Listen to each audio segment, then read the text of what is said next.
Sir 22 lakh बच्चे, रोज 18 घंटे की मेहनत, एक 3 घंटे का एग्जाम, लेकिन एक कैमरा फोन, व्हाट्सएप पर एक मैसेज, टेलीग्राम पर एक पीडीएफ, रात 2 बजे पेपर लीक, सब खत्म, स्टूडेंट की सारी मेहनत बर्बाद।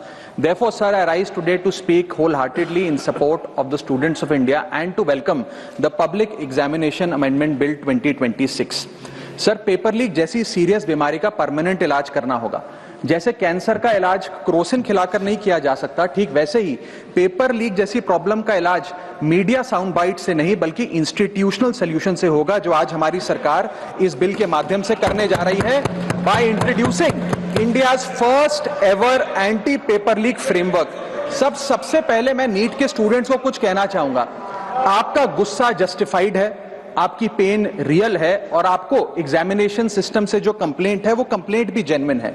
Your voice matters. और जब आपने अपनी चिंता व्यक्त करी, अपना दर्द बताया, when you demanded, the honourable prime minister heard that demand, not just as a prime minister but also as a guardian, परिवार के मुखिया की तरह उस बात को सुना। Students demanded, government acted, historic decisions taken, systems changed. Sir, जब एक स्टूडेंट नीट जैसे पब्लिक एग्जाम की प्रिपरेशन करता है, तब वो अकेला तैयारी नहीं करता, उसका पूरा परिवार प्रिपरेशन करता है। मां अपनी छोटी छोटी जरूरतें रोक देती है, घर का बजट कम करती है, पिता फैमिली की सेविंग्स को कोचिंग फीस, रेंट और टेस्ट सीरीज पे खर्च करता है, फैमिलीज को लोन तक लेना पड़ता है, और स्टूडेंट खुद कोटा, जयपुर, चंडीगढ़, दिल्ली, पटना जैसे शहरों में जाकर घर से दूर रहता है, दिन में 18-18 घंटे पढ़ता है, रात 2 बजे तक पढ़ाई करता है और फिर अलार्म लगाकर सुबह 5 बजे क्लासेस के लिए उठ जाता है। परिवार से दूर, कोई सोशल लाइफ नहीं, कोई त्योहार फेस्टिवल नहीं, सोशल मीडिया, फ्रेंड से दूर, और अपनी स्लीप और अपनी हेल्थ से भी कॉम्प्रोमाइज करता है, क्योंकि उसे पता है कि जब वो पेपर लिखेगा तो सिर्फ पेपर नहीं, अपनी फैमिली के लिए एक बेटर फ्यूचर लिखने जा रहा है। और फिर एक दिन एग्जाम की तारीख पर उसे पता लगता है कि 3 साल से वो जिस पेपर की तैयारी कर रहा था, वो पेपर किसी ने पहले ही पैसे देकर हासिल कर लिया, पेपर लीक हो गया। और इस समय सर सिर्फ पेपर लीक नहीं होता, उस स्टूडेंट का मेहनत, उसकी ड्रीम्स, उसकी सेल्फ बिलीफ, उसका ट्रस्ट, उसकी एस्पिरेशंस, ये सब लीक होती हैं और उसकी मेंटल और फिजिकल हेल्थ पे असर पड़ता है। I understand that pain sir, because मैं खुद भारत के, अभी कुछ साल पहले ही भारत के एक पब्लिक एग्जामिनेशन सिस्टम का स्टूडेंट रहा, चार्टर्ड अकाउंटेंसी का। And sir, because I have spent enough time in this house critiquing the government, I have earned the right to say my next sentence with full conviction and sincerity कि जब बात students की आई, when it came to our students and the youth of India, the government heard, the government actioned and the government delivered. Students का feedback लिया, students की demands को honour किया और ये डेमोन्स्ट्रेट किया कि सरकार स्टूडेंट्स के साथ खड़ी है। जिस उम्मीद के साथ स्टूडेंट्स ने अपनी मांग प्राइम मिनिस्टर साहब के सामने रखी, उस चिंता को, उस दर्द को समझते हुए तमाम एक्शन लिए गए, तमाम स्टेप्स लिए गए, जैसे कि शॉर्ट टर्म और long term steps. Number 1, paper leak के बाद इमीडिएटली री एग्जाम कराया गया ताकि साल बर्बाद ना हो। जांच सीबीआई को सौंपी, एसआईटी का गठन हुआ, स्पेशल इन्वेस्टिगेशन टीम, जिसने 13 लोग मेन किंगपिन समेत गिरफ्तार किए। मात्र 75 दिन में, आज से 2 दिन पहले जब 75 दिन पूरे हुए जांच के, चार्जशीट भी फास्ट ट्रैक कोर्ट में दर्ज करा दी गई, जांच को महीनों सालों लटकाया नहीं। 47 नेशनल टेस्टिंग एजेंसी के ऑफिसर्स को शंट आउट किया गया, एजुकेशन सेक्रेटरी का तबादला हुआ, यहां तक कि मॉरल ग्राउंड्स पे हमारे ऑनरेबल होम एजुकेशन मिनिस्टर ने इस्तीफा तक दिया, और स्टूडेंट प्रोटेस्टर्स के खिलाफ जो केसेस थे उन्हें विड्रॉ किया गया। बेरीड फैमिलीज, जिसके अपने किसी घर के बच्चे को, किसी स्टूडेंट को खो दिया, उसको कॉम्पनसेशन दी जा रही है। एग्जाम सिक्योरिटी प्रोटोकॉल्स को स्ट्रेंथन किया जा रहा है, और अगली बार से यह नीट का पेपर ओएमआर शीट से नहीं बल्कि फुल्ली कंप्यूटर बेस्ड टेस्टिंग से कराया जाएगा, ताकि remotest chance of paper leak भी एलिमिनेट कर दिया जाए। इसी के साथ साथ सरकार ने एक हाई पावर टास्क फोर्स का गठन किया है, जो फर्दर रिफॉर्म्स अंडरटेक करेगी कि भारत के पब्लिक एग्जामिनेशन सिस्टम की इंटेग्रिटी को कैसे प्रिजर्व और प्रोटेक्ट किया जाए, और इसमें इंडिया के मोस्ट अक्लेम्ड एक्सपर्ट्स जैसे कि नंदन नीलकनी साहब को समिति में डाला गया है। इसी के साथ साथ डेटरेंस क्रिएट करने के लिए, अपराधी के मन में खौफ पैदा करने के लिए एक ऐसा कानून लेकर आज सरकार सदन में आई है, जिसके पास होने के बाद कोई अपराधी सपने में भी यदि पेपर लीक करने का सोचेगा तो उसकी रूह कांप जाएगी। पहली चीज, पेपर लीक को एक इंडिविजुअल द्वारा किया गया क्राइम नहीं बल्कि एक ऑर्गेनाइज्ड सिंडिकेट नेटवर्क द्वारा किए गए क्राइम के तौर पे ट्रीट किया जाएगा, जिसमें इनसाइडर हो, कोचिंग माफिया हो, लॉजिस्टिक वेंडर हो, प्रिंटिंग प्रेस हो, सॉल्वर गैंग हो, एग्जाम ऑफिशियल्स हो, सब पर कार्रवाई होगी। सबको दोषी करार देने के बाद, गिल्टी करार देने के बाद 10 साल तक की जेल होगी और 10 करोड़ रुपए तक का जुर्माना लिया जाएगा।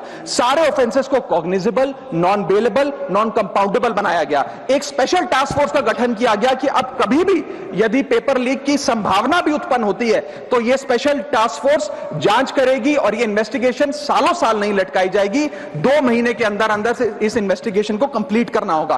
और इसी के साथ साथ फास्ट ट्रैक कोर्ट्स का गठन किया जो ये इंश्योर करेंगे कि इसमें स्पीडी ट्रायल हो, डे टू डे ट्रायल हो, स्पेशल पब्लिक प्रोसिक्यूटर होगा, 3 महीने में पनिशमेंट सुनाई जाएगी। सर मैं बता दूं, हमारे देश में fast track courts heinous crimes के लिए बने हैं, जैसे कि क्राइम्स अगेंस्ट वुमेन, रेप और पॉस्को जैसे अपराध के लिए। आज हमने पेपर लीक को उस हीनियस क्राइम्स की कैटेगरी में ला खड़ा किया है सर। इसी के साथ साथ सर इंस्टीट्यूशनल और systematic reforms will demonstrate zero tolerance towards paper leak, और इससे भारत की इंडियन पब्लिक एग्जामिनेशन सिस्टम की इंटेग्रिटी को हम प्रिजर्व और प्रोटेक्ट कर पाएंगे। ये सब इसलिए हुआ because sir there is nothing more important than the students and their future.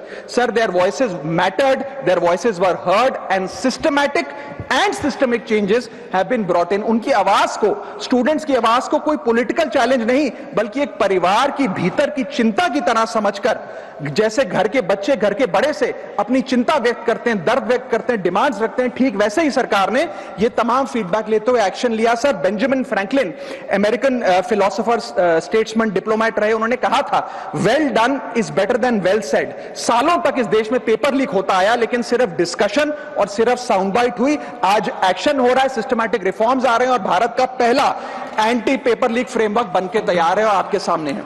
Sir इसी के साथ साथ पेपर लीक किसी एक पार्टी का, किसी एक सरकार का ऑफिसर या मिनिस्ट्री की देन नहीं है और ये कोई 2026 का फिनोमेना भी नहीं है। सर मैं बता दूं कि सर जब बात अकाउंटेबिलिटी की हो, मोरालिटी की हो, जवाबदेही की हो, तो इसलिए इससे जब बात अकाउंटेबिलिटी की हो, मोरालिटी की हो, जवाबदेही की हो, तो सर ये इससे तय नहीं होना चाहिए कि पेपर लीक कौन से राज्य में हुआ, कौन सी मिनिस्टर के अंडर हुआ, कौन सी पार्टी में हुआ, क्योंकि ये पैन इंडिया ऑर्गेनाइज्ड क्राइम है, क्रॉनिक डिजीज है।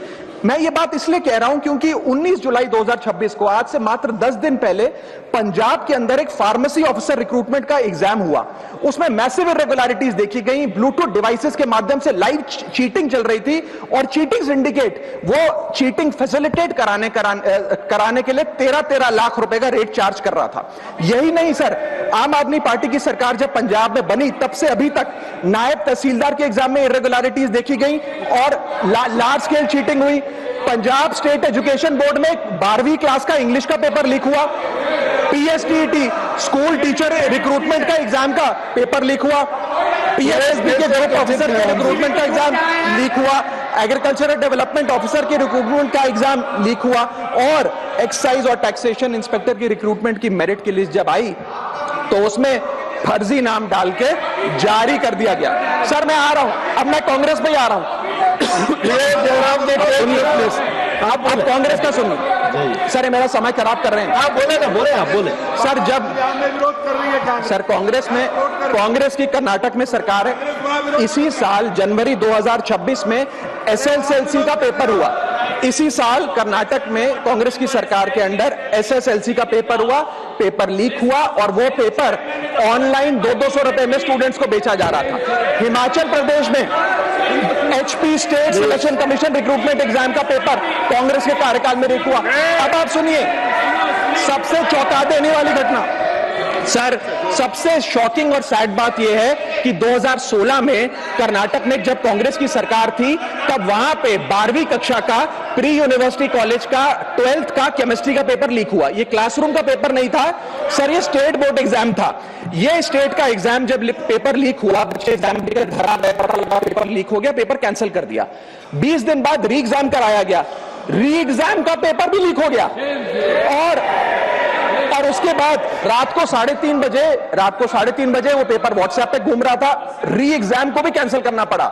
इसके बाद जब जांच हुई, स्टेट सीआईडी ने जांच करी तो 3 लोगों को अरेस्ट किया, जिसमें कर्नाटक सरकार के मेडिकल एजुकेशन मिनिस्टर डॉक्टर शरण पाटिल का पीए खुद शामिल था। पीए 10-10 लाख रुपए लेकर पेपर लीक कर रहा था। उसके बाद जब मंत्री जी से पूछा गया कि आप इस्तीफा क्यों नहीं देते, आपकी मॉरल और डायरेक्ट जिम्मेदारी बनती है, आपके दफ्तर का आपका पीए पेपर लीक कर रहा है, आप क्यों नहीं इस्तीफा देते, तो उन्होंने कहा कि there is no question of resigning, अगर कुछ गलत हुआ है तो वो मेरे पीए का पर्सनल मैटर है, उसकी पर्सनल लाइफ है। वहां सर ऑफिस गवर्नमेंट का, डेजिग्नेशन गवर्नमेंट की, एक्सेस गवर्नमेंट का, बट अरेस्ट की बात आई तो पर्सनल लाइफ का मैटर है। और आयरनी देखिए, आज 2026 में कर्नाटक में फिर कांग्रेस की सरकार है और डॉक्टर शरण पाटिल फिर मंत्री हैं और उसी विभाग के मंत्री हैं, मेडिकल एजुकेशन विभाग के मंत्री। ये है स्टैंडर्ड ऑफ अकाउंटेबिलिटी।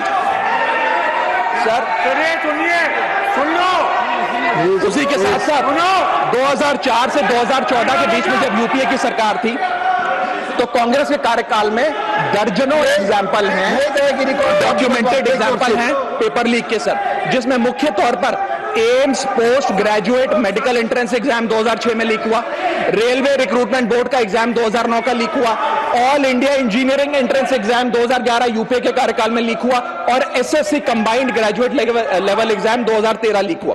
सर इस पीरियड में उस समय की यूपीए सरकार ने क्या किया?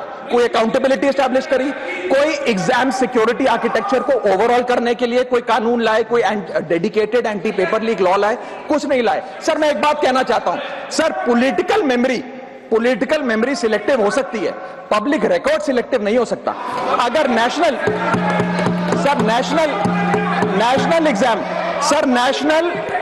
एग्जाम का पेपर लीक अगर नेशनल क्राइसिस है, जो कि है, तो सर ऑपोजिशन रूल्ड स्टेट का पेपर लीक एक लोकल इंसिडेंट कैसे हो सकता है? सर स्टूडेंट में तो फर्क नहीं होता। अगर नीट के स्टूडेंट्स का पेन जेन्युइन है, जो कि जेन्युइन है, तो सर पंजाब के फार्मेसी एग्जाम के स्टूडेंट्स का और कर्नाटक के एसएलसी एग्जाम के स्टूडेंट्स का पेन भी जेन्युइन है। स्टूडेंट का पेन पार्टी देखकर चेंज नहीं होता और ठीक उसी तरह रिफॉर्म और अकाउंटेबिलिटी भी पार्टी देखकर चेंज नहीं हो सकती। अब स्टूडेंट्स के बारे में कुछ कहना चाहता हूं। सर देयर वॉइस मैटर्स, उनकी मांगे जायज हैं। सर स्टूडेंट्स द्वारा प्रोटेस्ट करना, सवाल पूछना, डिमांड रेस करना, कोर्ट जाना, पीसफुल मार्च निकालना, ये सब उनका संवैधानिक अधिकार है और ये करना भी चाहिए। लेकिन सर स्टूडेंट का प्रोटेस्ट स्टूडेंट का रहे, किसी पॉलिटिकल पार्टी की रैली ना बन जाए, वे अपना माइक किसी को आउटसोर्स ना करे, क्योंकि सर स्टूडेंट की लड़ाई तो एग्जाम सिस्टम को सिक्योर बनाने की है, नेताओं की लड़ाई अपनी सोशल मीडिया रीच बढ़ाने की है। सर जब पॉलिटिकल लीडर्स प्रोटेस्ट के टाइम पर बैरिकेड के आगे स्टूडेंट को भेज खुद कैमरे की सेफ साइड पे रहें, तो उनसे पूछिए कि रिस्क मेरा और रील तुम्हारी, ये पार्टनरशिप कैसी? सर स्टूडेंट का मूवमेंट स्टूडेंट के फ्यूचर के लिए है, किसी फ्लॉप पॉलिटिकल पार्टी के कमबैक के लिए नहीं है सर।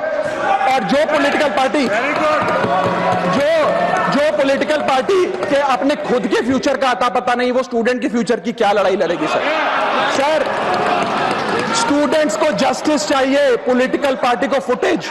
स्टूडेंट को एग्जाम सिक्योर करना है, पॉलिटिकल पार्टी को वायरल क्लिप। स्टूडेंट का सवाल फ्यूचर का है, नेता का कैलकुलेशन अगले इलेक्शन का। इसीलिए मैं ऑपोजिशन पार्टीज को कहना चाहता हूं, don't use students emotion for your political promotion. ये लड़ाई बीजेपी वर्सेस कांग्रेस नहीं है, ये लड़ाई मेरिट वर्सेस माफिया की है, मेहनत वर्सेस सेटिंग की है। और सर एक बात और, सर आज हमारे स्टूडेंट्स पर पढ़ाई का बहुत स्ट्रेस है। हमारे समाज ने, हमारी सोसाइटी ने आज बच्चों का, क्योंकि हम बेस्ट चाहते हैं, अपनी बच्चों से पढ़ाई संबंधित एक्सपेक्टेशन को प्रेशर में बदल दिया है। और ये प्रेशर सर स्कूल से ही शुरू हो जाता है। जब बच्चा 10वीं क्लास का बोर्ड का एग्जाम दे रहा होता है तो बोला जाता है ये क्रिटिकल ईयर है, अच्छे मार्क्स लाने हैं, नहीं तो स्ट्रीम नहीं मिलेगी, पूरा करियर बर्बाद हो जाएगा। 12वीं क्लास में जाता है तो प्रेशर और बढ़ता है, बोला जाता है ये लाइफ का टर्निंग पॉइंट है, आगे की जिंदगी कैसे डिसाइड होगी। जेई, नीट, सीयूईटी, तमाम एंट्रेंस एग्जाम की तैयारी का प्रेशर अलग। और सर जब कॉलेज पहुंचता है तो एक अलग ही लेवल का प्रेशर होता है। उसको बोला जाता है सीजीपीए ठीक रखो वरना प्लेसमेंट नहीं मिलेगी। ये पूरी लाइफ का सवाल है, करियर का सवाल है। हर स्टेज पर प्रेशर का सिलेबस बढ़ता जाता है। और ओवरऑल सर इंडिया में कंपटीशन बहुत फास्ट स्पीड पे बढ़ रहा है, लेकिन उसी के साथ साथ कंपैरिजन भी बहुत फास्ट स्पीड पे बढ़ रहा है। सबसे पहले जब बच्चा स्कूल जाता है तो अपने स्कूलमेट्स, क्लासमेट से कंपैरिजन होता है। कोचिंग सेंटर जाता है तो वहां कोचिंग सेंटर के स्टूडेंट से कंपैरिजन होता है। ऑल इंडिया रैंकर से कंपैरिजन होता है। घर आता है तो पड़ोसी और रिश्तेदारों के बच्चों से कंपैरिजन होता है। ये कंपैरिजन मोटिवेशन नहीं सर, प्रेशर और स्ट्रेस में बदलता जा रहा है सर। जैसे 3 इडियट्स पिक्चर में कहा था ना, काबिल बनो, कामयाबी झक मारकर पीछे आएगी, ठीक उसी तरह समाज को, हम सबको, अगर कोई स्टूडेंट चिंतित दिखे, स्ट्रेस में दिखे, उसे कहना चाहिए कि एग्जाम इंपॉर्टेंट है लेकिन तुम एग्जाम से ज्यादा इंपॉर्टेंट हो सर, क्योंकि घर स्टूडेंट का सेफ स्पेस होना चाहिए सर, दूसरा एग्जाम सेंटर नहीं। और एक रैंक रिजल्ट डिसाइड कर सकती है बच्चे का, उसका फ्यूचर नहीं, वैल्यू नहीं, उसकी पूरी जिंदगी नहीं। और अंत में sir, I just take 1 more minute sir, अंत में मैं अपने वेल विशर्स को भी कुछ कहना चाहूंगा, जो पिछले कुछ समय से मुझे कह रहे थे कि राघव आप नीट के इशू पर कब बोलोगे, आपको हम सुनना चाहते हैं। मैं बड़ी हम्बली कहना चाहता हूं सर, जब मैं ऑपोजिशन में बैठता था तब सवाल मेरा हथियार था, आज मैं ट्रेजरी बेंचेस पर बैठता हूं, आज सोल्यूशन मेरी जिम्मेदारी है। मैं भी रोज कैमरे के सामने आकर साउंड बाइट दे सकता था, लेकिन मुझे हेडलाइन नहीं सर, मुझे आउटकम चाहिए। और जब मैं ऑपोजिशन में था तब मेरा काम इशू रेस करना और सवाल उठाना था, और पूरा सदन, और आप जानते हैं मैंने वो काम पूरी ईमानदारी से किया। लेकिन आज मेरा रोल कैमरा के सामने अटेंडेंस लगाने का नहीं है, मेरा role is, my focus is to fix the system. इसीलिए मैंने अपने आप से एक वादा किया, I made a promise to myself कि मैं इस मुद्दे पर पार्लियामेंट में बोलूंगा, और उस दिन बोलूंगा जिस दिन हम प्रॉब्लम सॉल्व कर रहे होंगे, सोल्यूशन लेकर आएंगे, when the system is getting fixed, and today is that historic day when the system is getting fixed। और सर, बिकॉज आज जो रिफॉर्म्स हम लेकर आए हैं, जो सरकार सदन में लेकर आई है, वो इतने जरूरी हैं क्योंकि इन रिफॉर्म से सिस्टम और मजबूत होगा, पेपर और सिक्योर होगा, एग्जाम फेयर होगा, मेरिट का सम्मान होगा, माफिया जेल में होगा, सरकार पहरेदार होगी, कार्रवाई दमदार होगी, स्टूडेंट्स की जीत होगी, माफिया की हार होगी। जय हिंद।